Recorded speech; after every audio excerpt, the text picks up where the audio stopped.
말씀은 우리 이제 10계명의 두 번째 시간입니다. 우리가 지난주에 10계명 1계명부터 4계명까지는 누구를 향한 계명이라고 했죠? 하나님을 향한 계명이다. 오늘은 5계명부터 10계명 마지막 10번째 계명까지 이 6가지 계명들은 누구를 향한? 인간 대 인간을 향한, 인간들을 향한 그런 계명이다. 우리가 신앙의 상식으로 알고 있는 내용이죠. 그래서 하나씩 살펴보고 이 6가지 계명이 가지고 있는 공통적인 중심 사상을 여러분들과 함께 나누려고 합니다. 다 아시겠습니다만 첫 번째는 제5계명 내 부모를 공경하라입니다. 우리 12절 다시 한번 읽어볼게요. 시작. 내 부모를 공경하라. 그리하면 내 하나님 여호와가 그에게 준 땅에서 내 생명이 이루리라. 인간을 향한 계명 첫 번째는 내 부모를 공경하라. 이 순서도 의미가 있다는 것을 여러분 아시죠? 그래서 인간 대 인간에 대한 그런 계명 가운데 가장 으뜸이 되는, 중심이 되는 내용이 뭐냐면 부모를 공경하라라는 것이죠. 공경하다에 해당하는 히브리어는 카베드라는 단어가 쓰였는데 이는 이제 존경하다, 영광되게 하다라는 뜻인 카바드의 명령형이다. 공경해라, 그렇죠? 존경해라 이런 느낌이라는 거예요. 그런데 이 카바드가 어디에도 쓰였냐면 여호와 하나님을 경외할 때도 카바드가 쓰였어요. 그러니까 부모님을 공경할 때 어떤 심정으로 하라는 거예요? 하나님을 섬기는 심정으로 부모님을 공경하라는 의미가 일맥상통한다는 거죠. 그러니까 우리가 여기서 말씀을 전해야 되는 게 아니라 교회 학교에서도 이 내용 가지고 전할 거니까요. 어쨌든 그러니까 이 부분은 우리가 부모님을 공경한다는 것이 세상적인 세상의 사람들이 말하는 부모 공경과는 거기서 차이가 나는 거예요. 거기서 우리가 세상 사람들도 특히 우리나라 같은 경우에 동방예시국이니까 뭐를 해야 된다 그래요? 부모님께 효도해야 된다. 그렇죠? 효도의 개념 정도가 아닌 거죠, 사실은. 카바드는 효도해야 된다 이 정도가 아니라는 거예요. 하나님을 섬기듯이. 그러면 하나님께서는 왜 이렇게 부모를 공경하라는 계명을 대인 계명에 있어서 인간에 대한 계명에서 가장 으뜸으로 하시고 거기에 카바드라는 동사까지 쓰게 하셨을까? 왜 그럴까요? 인간은 이 삶을 살아가면서 보고 익히고 느낀 것들을 배우게 되거든요. 이론으로만 귀로 들어서 아는 것이 아니라 히브리인들의 사고, 유대인들의 사고에 있는 그런 게 있어요. 삶에서 어떤 것을 배울 때는 지식적으로 머리로 배우는 게 배우는 게 아니라 몸으로 같이 느껴야, 온몸으로 온마음으로 같이 느껴야 배우는 것이다. 이런 개념을 가지고 있거든요. 이런 개념. 그러니까 부모님을 공경함을 통해서 뭘 배우는 거예요? 하나님 경외하는 걸 배우는 것이고 부모님의 사랑을 통해서 하나님의 사랑을 엿보게 되는 것이고 들여다보게 되는 것이고 그렇게 우리에게 사랑을 베풀어 주시는 부모님을 우리가 마땅히 공경함으로 말미암아 하나님을 공경하는 것, 경외하는 것이 어떤 것인지를 배우기 때문에 이것이 인간 대 인간의 계명에 있어서 가장 중요하고 으뜸인 부분을 차지하게 된다는 것이죠. 그러니까 우리가 부모님을 온전히 공경하지 못하게 된다면 부모님을 온전히 공경하지 못하는 자가 하나님을 경외하기가 어떻다는 걸까요? 어렵다라는 것이죠. 어렵다라는 것입니다. 가장 기본이 안 돼 있는데 거기서 더 나갈 수 있는 눈에 보이는 부모님께 공경하지 못하고 효도하지 못하는데 눈에 보이지는 않는 하나님을 사랑하고 공경한다는 거, 경외한다는 게 말이 되겠느냐는 거죠.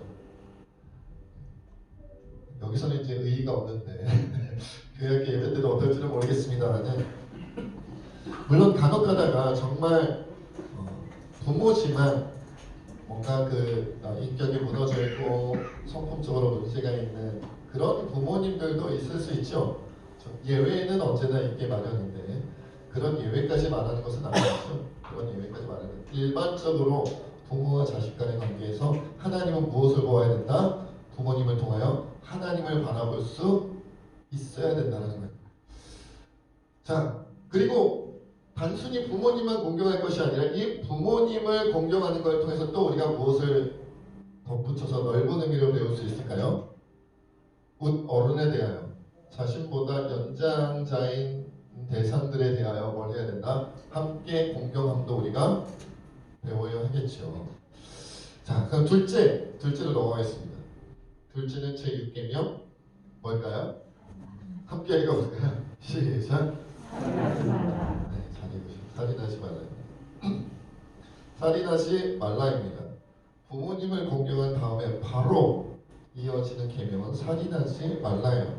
모든 생명은 주인이 누구일까요? 하나님이시죠. 하나님께서 생명체를 계획하셨고 하나님께서 생명체를 창조하셨고 하나님께서 생명체를 보존하셨어요. 살아있게 만드셨다는 거예요. 그렇게 모든 생명은 하나님께 속한 것이고 그렇게 하나님께서 계획하시고 창조하시고 보존하셔서 생명의 주인이시기 때문에 모든 생명체는 존귀합니다. 저는 귀중하다, 귀하다. 그런데 그 모든 생명체 중에 가장 귀한 것은 당연히 인간이겠죠. 사람이겠죠. 왜 그럴까요? 예, 하나님께서 하나님의 형상으로 창조하셨기 때문에 그렇다는 거죠. 우리 창세기 한번 찾아볼까요? 창세기 1장 26절. 창세기 1장 26절에서 28절까지 함께 읽어보겠습니다. 창세기 1장 26절에서 28절입니다. 함께 읽습니다.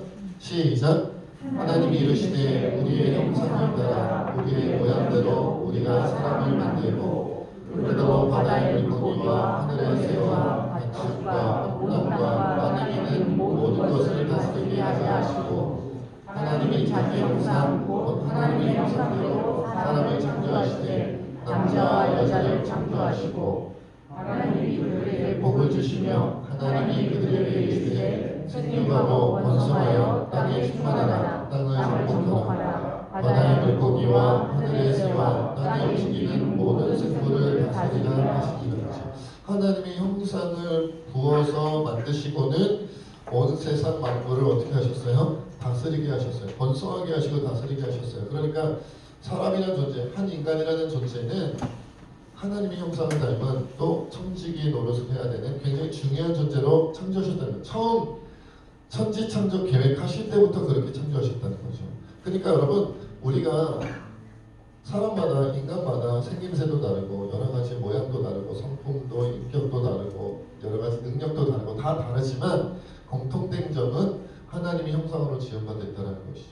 그러니 더욱 귀중한 존재이다. 하찮게 볼 수 있는 존재 그런 인간은 없다는 거예요. 새도 귀하고 물고기도 귀하고 꽃도 귀하고 다 귀하지만 가장 귀한 것은 하나님의 형상을 따라 지음받은 사람일 수밖에 없다는 거죠. 그래서 생명체를 해하는 것뿐만 아니라 더더욱이나 인간의 생명을 해치는 것은 누구에 대한 도전이다?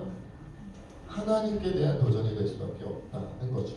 그런데 여기서 예수님은 한 발자국 더 나가셨어요. 살인하지만 않으면 되는 건가 그러면 우리 하나만 더 찾아봅시다. 마태복음 5장입니다.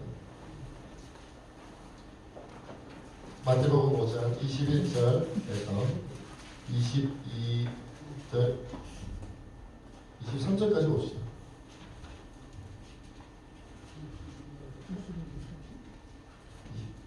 4절까지 봅시다. 자, 함께 있습니다. 시작. 옛사람에게 말한바 살인하지 말라. 누구든지 살인하면 심판을 받게 되리라 하였다는 것을 너희가 들었으나 나는 너희에게 이르노니 형제에게 노하는 자마다 심판을 받게 되고 형제를 대하여 나가라 하는 자는 공회에 잡혀가게 되고 미련한 놈이라 하는 자는 지옥불에 들어가게 되리라. 그러므로 예물을 제단에 드리려다가 거기서 내 형제에게 원망 들을 만한 일이 있는 것이 생각나거든 예물을 제단 앞에 두고 먼저 가서 형제와 화목하고 그 후에 와서 예물을 드리라. 여러분 예수님은 거기서 한 발자국 더 나갔어요. 살인하지만 않으면 되는 게 아니라 뭐도 하지 말아라. 뭐 하지 말라는 거야? 노하지도 말고 나가는 이제 히브리인의 욕설이죠. 욕하지도 말고 미련하다고 말하지도 말아라. 평가하지도 말아라는 거예요. 그렇죠? 그러니까 그냥 살인하지 말라는 건 살인만 안 하면 된다 이것이 아니라 뭐 하지 말아라? 다투지도 말고 심판하지도 말고 욕하지도 말고 평가하지도 말라는 거예요. 심지어는 23절에 보면 예물을 제단에 드리려다가 오늘날로 치면은 예배 드리러 가는 거죠. 예배 드리러 가다가 형제에게 원망 들을 만한 일이 있는 것이 생각나거든 예물을 제단 앞에 두고 가서 형제와 화목하고 그 다음에 예물 드려라. 여러분 이것을 오늘날로 하면요 인간관계가 깨어진 상태로 예배드리면 안 받으시겠다는 거예요. 안 받으시고 인간관계가 깨진 채로 화해하지 않은 채로 회복되지 않은 채로 예배를 드리러 온다. 예물을 제단에 드린다는 거 그렇죠? 오늘날로 우리가 치면은 우리의 예배를 하나님께 드리는 것이고 또한 우리의 헌금을 하나님께 드리는 개념으로 볼 수 있잖아요. 그런데 놓고 가서 회의하고 그 다음에 하라는 거예요. 우리는 이렇게 얘기하면 사실 우리 지금 예배드릴 자격 없는 사람들이 굉장히 많겠죠. 저는 예배드릴 수 있나? 여러분 그렇지 않겠습니까? 살인하지 말라 구약시대 율법에 10계명에 있으니까 살인만 안 하면 되는 거죠? 아니라는 거예요. 예수님 뭐라 그러셨다? 미워하지도 말고 심판하지도 말고 평가하지도 말고 욕하지도 말고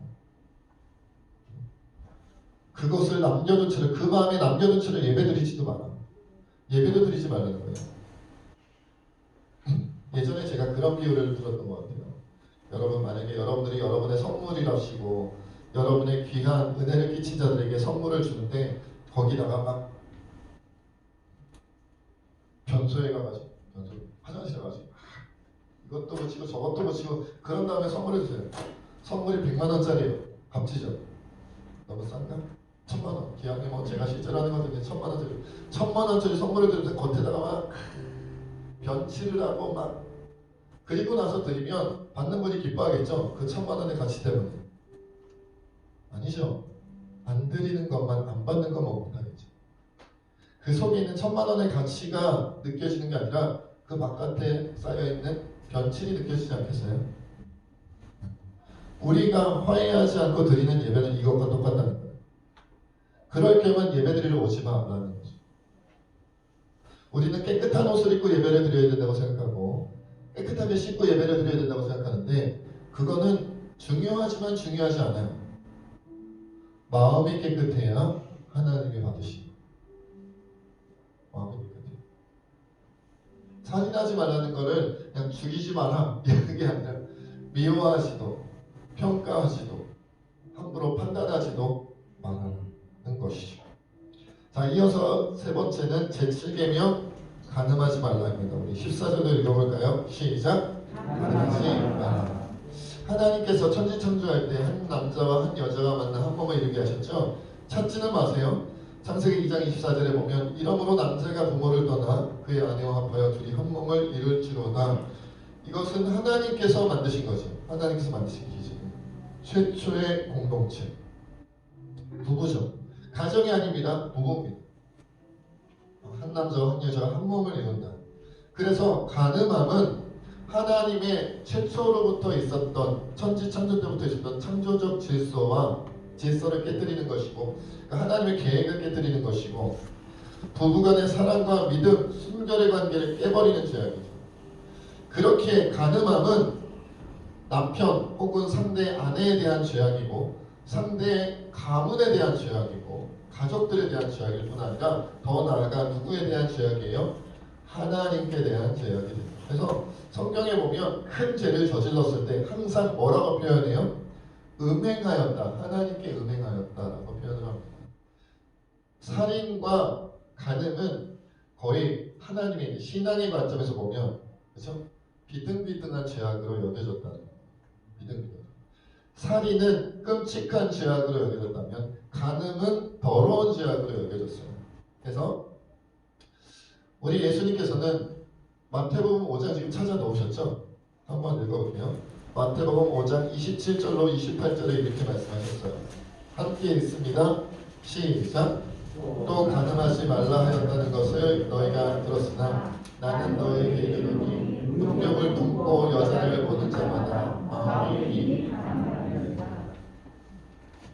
오늘날 교회가 우리 솔직해지자면 오늘날 교회가 여러 종교단체 가운데 가장 성적인 범죄가 많이 일어나는 종교단체입니다. 그럴 수밖에 없을 것 같기는 해요. 왜냐하면 자주 모이고 많이 모이고 하니까요. 그리고 예전처럼 소위 말하면 천국과 지옥에 대한 설교도 잘 안 하고, 그죠? 그리고 뭐가 강해요? 개신교인들의 특징 중에 하나가 회개하면 되지 뭐. 회개. 이런 거 너무 쉬워, 너무 쉬워, 그쵸? 막 오만 가지 죄를 다 저지르고 끔찍하고 더러운 죄 다 저지른 다음에 오늘 가서 그냥 한번 회개하면 돼. 미리 회개를 예고해. 회개할 거예요, 주님. 주님 회개할 거니까. 사람들한테도 사람들끼리 대화들 회개하면 되지 뭐. 이번 주일날 가서 회개할게. 너무 늦죠? 그럼 오늘 가서 회개하지 뭐. 이런다니까요. 너무 가벼워요. 여러분 그게 회개입니까? 회개가 아닙니다. 그냥 입술로 고백했으니까 회개는 그런 게 아니에요. 회개는 돌아서는 거죠. 그 죄악의 길에서 돌아서는 게 회개입니다. 입술로 고백했다고 해서 회개가 아니에요. 그럼 만약에 말을 못하는 장애를 가진 분들은 회개를 못하게 해요. 그런 거 아니다라는 것이죠. 온 마음으로 하는 것이고 삶의 방향을 바꾸는 게 회개다라는 거예요. 그렇기 때문에 우리는 이 살인과 더불어 가는과 같이 이러한 부분에 있어서 무엇이 정결해야 된다? 우리 마음이 정결해야 된다. 하나님께 대하여 부끄러움이 없어야 된다는 것이죠. 이어서 네 번째는 제8계명 도둑질하지 말라입니다. 도둑질하지 말라. 15절 함께 읽을까요? 시작. 도둑질하지 말라. 이것은 뭐 자세히 설명 안 하겠습니다. 왜냐하면 10계명과 연결되는 부분이 있을 거기서 조금 더 상세히 설명을 하도록 하겠고요. 바로 9계명으로 넘어가겠습니다. 제9계명 내 이웃에 대하여 거짓 증거하지 말라입니다. 16절입니다. 시작. 내 이웃에 대하여 거짓 증거하지 말라. 거짓은 마귀로부터 온다고 했어요. 우리 요한복음 8장 한번 찾아보겠습니다. 요한복음 8장 44절입니다. 요한복음 8장 44절.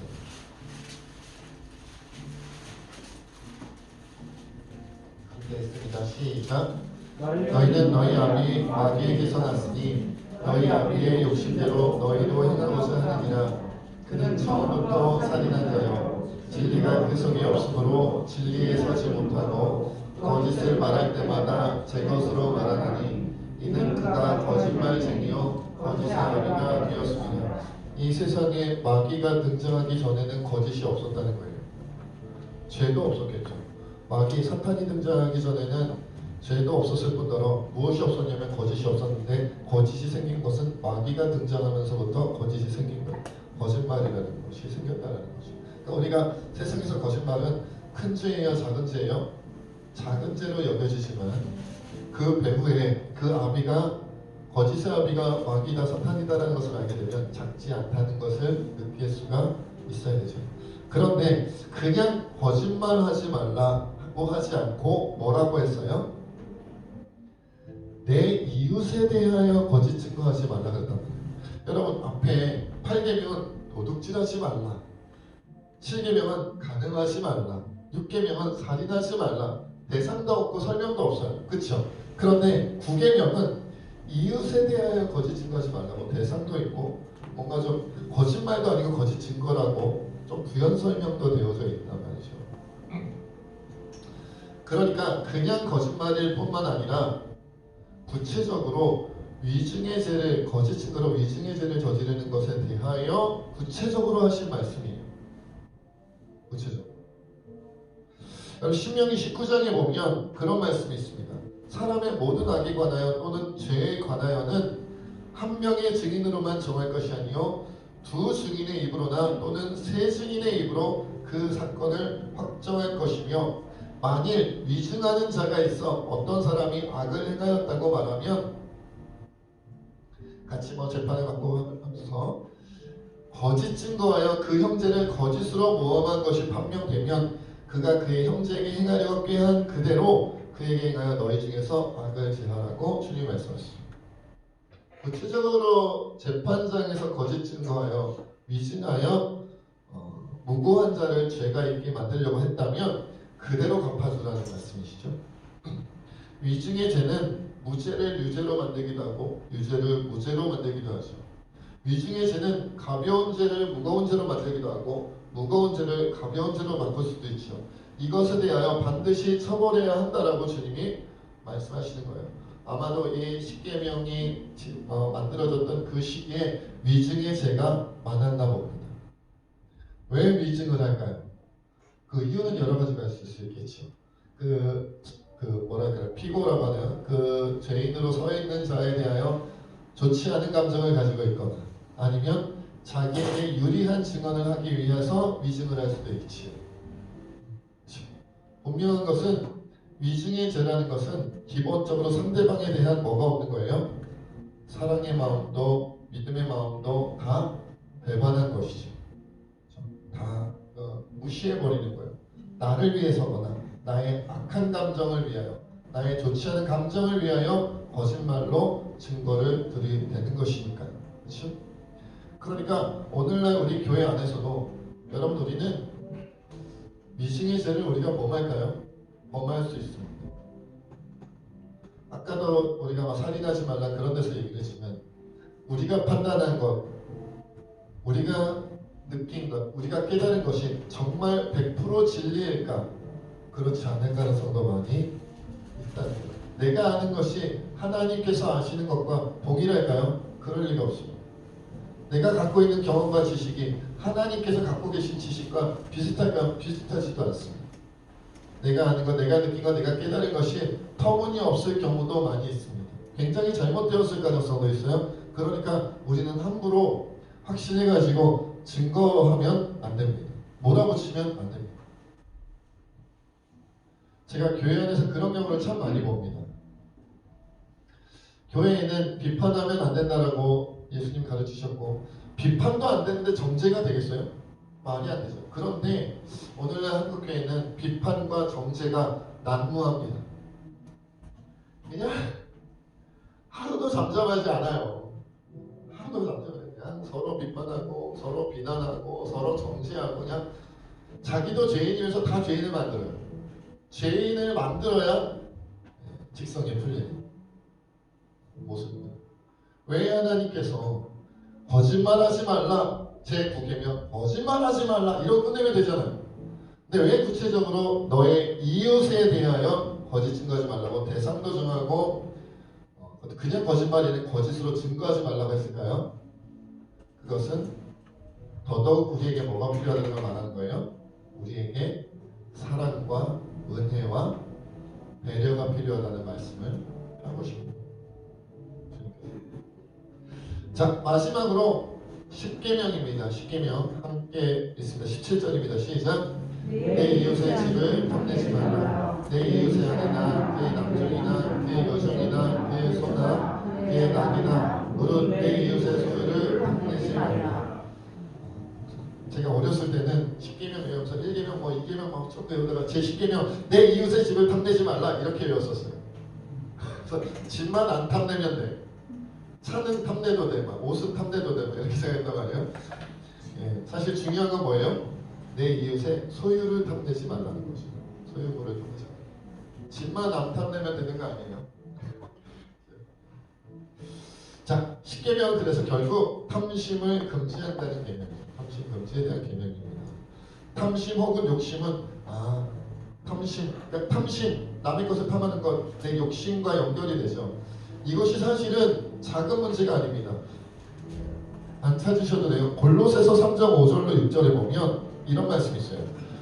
그러므로 땅에 있는 지체를 죽이라. 곧 음란과 부정과 사욕과 악한 정욕과 탐심이니 탐심은 우상 숭배니라. 이것들로 말미암아 하나님의 진노가 임하네. 탐심은 우상 숭배래요. 저는 이해가 안 갔어요. 우상 숭배랑 탐심이랑 무슨 상관이에요? 여러분 무슨 상관입니까? 탐심이 우상 숭배래요. 탐심이 영어로 탐의 마음입니까? 너무 무리수를 너무 무리수를 탐심이 우상 숭배라는 말은 이겁니다. 욕심이 없는 사람은 우상 숭배하지도 않는다. 우상을 숭배하는 마음이 드는 것은 욕심 때문이다. 탐심 때문이다. 출애굽 때 모세가 시내산에 올라가서 내려오지 않고 십계명을 받는 그 장면에서 내려오지 않고 하나님의 말씀도 없고 모세도 산에 올라가서 안 내려오고 하니까 이스라엘 사람들이 불안한 나머지 아론에게 우리를 위해 여호와 하나님 우상을 만들라고 강요를 하죠. 그러니까 아론이 금붙이를 모아다가 황금 송아지를 만들고 황금 송아지의 이름을 뭐라고 붙였다고요? 여호와 하나님이라. 그게 우상이잖아요. 이름이 하나님일지라도 이름이 여호와일지라도 우상이란 말이에요. 그러니까 우상 왜 만들었어요? 자신들의 탐심과 욕심 때문에 만들었더라고요. 오늘날 제가 몇 주 전에 그런 말씀 드렸는데 오늘날 기독교인들의 가장 큰 우상은 뭐다? 예수 그리스도다. 예수님의 이름으로 기도합니다. 예수님을 위해서 이렇게 생각한 겁니다. 예수님을 위해서 이렇게 한 겁니다. 여호와 하나님이 우상의 이름이 될 수 있다면 예수 그리스도도 우상의 이름이 될 수 있어요. 뭘로 가득하면? 탐심으로 가득하면. 그래서 기복신앙이 무서운 거예요. 그래서 기복신앙. 내 욕심을 위해서 교회를 다니고 내 욕심을 위해서 신앙생활하고 내 욕심을 위해서 기도하고 내 욕심을 위해서 예배를 드리고 내 욕심을 위해서 찬양하고 내 욕심을 위해서 말씀을 읽고 내 욕심을 위해서 목회를 하고 그게 우상숭배라고. 야고보서 1장 14절로 15절은 이렇게 말씀하고 있습니다. 오직 각 사람이 시험을 받는 것은 자기 욕심에 끌려 미혹됨이니 욕심이 잉태한 즉 죄를 낳고 죄가 장성한 즉 사망을 낳느니라. 욕심이 결국은 죄를 넘어서 사망까지 간다. 그러니까 우리가 죽는 것은 욕심 때문이다라는 거예요. 한 사람이 죽는 것은 욕심 때문입니다, 여러분. 한 가정이 죽는 것은 욕심 때문입니다. 한 교회가 죽는 것은 욕심 때문입니다. 한국 교회가 혹시 그럴 리 없겠지만 끝난 날이 온다면 욕심 때문일 것이다. 욕심 때문일 것이다. 여러분, 우리는 우리 자신을 정직하게, 우리 신앙을 정직하게 말씀이라는 기도라는 거울 앞에 비춰봐야 됩니다. 여러분이 지금 하는 행위는 욕심 때문입니까? 하나님과 이웃 때문입니까? 하나님을 위해 예배를 드리는 겁니까? 예배 드리면 하나님이 떡검을 떨어뜨려 주지 않을까? 이번 달에 먹고 살기 힘든데 기도하면 하나님이 떡검을 떨어뜨려 주고 예배 드리면 떡검을 떨어뜨려 주지 않을까? 내가 이번 올해는 내가 여러분 청년들 가운데 그런 청년들 있어요. 내가 20대 때 30대 때 크게 성공하고 싶은데 교회 열심히 다니고 봉사하고 막 찬양하고 찬양단하고 막 임원하고 하면은 하나님이 나를 크게 성공시켜 주지 않을까? 이런 마음으로 임원도 하고 봉사도 하고 찬양단도 하고 막 하는 거죠. 그게 뭐다? 사망으로 가는 길이다. 그래서 그런 분들 많습니다. 내가 권사인데, 내가 장로인데, 내가 목사인데 아직까지도 주님이 내가 원하는 것을 주지 않아서 에이 안 하고 안 하는 분들도 있어요. 권사 때려쳐? 때려치지 않고 그냥 조용히 내려놓죠. 목회 내려놓고 장로 내려놓고 이런 분들이 있습니다. 실제로 내가 원하는 건 10년 동안 기도했는데 응답을 안 주시네. 20년 동안 기도했는데 응답을 안 주시네. 하나님의 뜻대로 구하면 응답 안 하실 리가 없습니다. 응답을 못 받는 것은 정령으로 구하고자 잘못 구했거나 아직 하나님의 때가 아닌 것인데, 그렇죠? 근데 자기 욕심을 이기지 못하고 자기 탐심을 이기지 못하여 막 부들부들 떨면서 응답 안 주신다고 버티다가 그러다가 직분도 팽개치고 교회도 팽개치고 그러다가 끝에는 잘못하면 신앙까지 팽개치는 거죠. 여러분, 이것은 뭐가 같냐면 로또 복권 사놓고 주님 당첨되면 헌신할 것이요. 당첨되면 헌신도 해요. 내가 열심히 교회도 다니고 열심히 내가 봉사도 했고 헌신도 했으니 순종도 했으니 주여 당첨될수록 미션이다. 안 되면 하나님 탓하는 거죠. 하나님이 잘못한 거예요. 여러분, 하나님 잘못한 겁니까? 우리는 복권 신앙, 복권으로 살아가는 신앙 인생을 살면 안 됩니다. 우리는 하나님이 살리면 살고 죽이면 죽는 신앙생활을 하는 거죠. 죽으면 죽으리라, 살리면 살리라. 이것이 우리 신앙의 자세입니다. 부유한 자는 부유함으로 하나님께 영광을 돌리고 가난한 자는 가난함으로 하나님께 영광을 돌리고 건강한 자는 건강을 가지고 하나님께 영광을 돌리며 건강하지 못한 자는 건강하지 못한 모습 그대로 하나님께 영광을 돌리는 겁니다. 많은 것을 5달란트 받은 자는 5달란트 가지고 하나님께 영광을 돌리고 2달란트 받은 자는 2달란트 가지고 하나님께 영광을 돌리며 1달란트 받은 자도 1달란트를 가지고 하나님을 위해 살면 되는 거예요. 우리는 1달란트 받았으니까 적게 받았으니까 더 줄 때까지 기다리겠습니다. 2달란트 되면 그때 헌신할게요.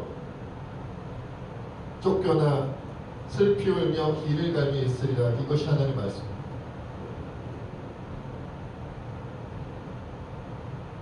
우리는 뭘 내려놓고 신앙생활을 했다? 욕심을 내려.